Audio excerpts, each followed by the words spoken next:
occulte, etc., Ruqya, subhanallah, plusieurs sœurs, qu'Allah Azza wa Jalla les préserve toutes, ça fait 10-15 ans dans la maladie occulte.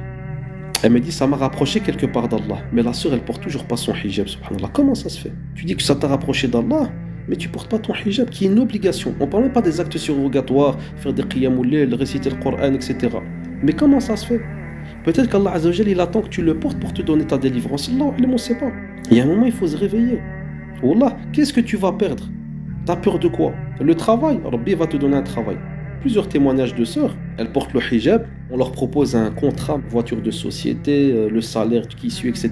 Mais elle ne peut pas porter son voile, eh ben elle refuse.